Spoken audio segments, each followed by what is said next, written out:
gdy smutno robi się. Łzy kapią z liści mokrych drzew. Nastaje cisza, milknie ptaków śpiew. Lecz jutro wszystko się odmieni. Słońce powita nowy dzień. Utoną drzewa znów w zieleni i zniknie z ziemi szary cień. Znów ptaki będą śpiewać trele, a serce zacznie mocniej bić, bo słońce jest potrzebne nam, by żyć. Czasami niebo płacze deszczem łez i ludzie także czasem płaczą też. Jest wokół tyle trudnych spraw. Szczęście nie trafia przecież się co dnia.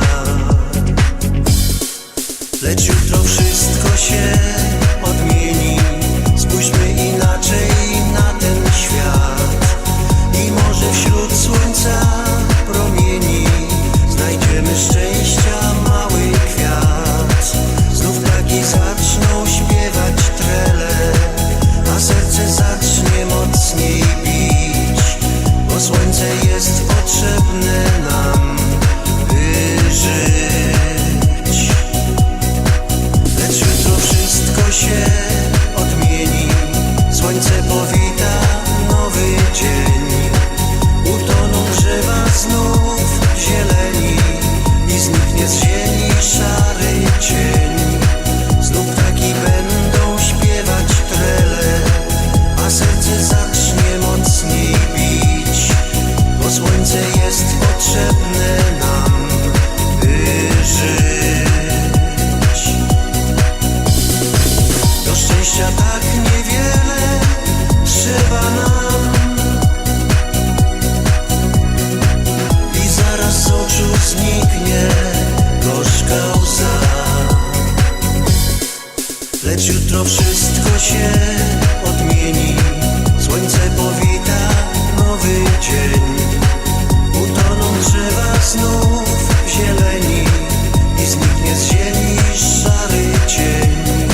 Znów ptaki będą śpiewać trele, a serce zacznie mocniej bić, bo słońce jest potrzebne nam, by żyć. Lecz jutro wszystko się odmieni.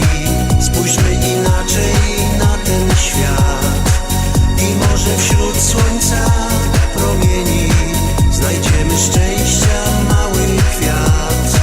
Znów ptaki zaczną śpiewać trele, a serce zacznie mocniej bić, bo słońce jest potrzebne nam, by żyć.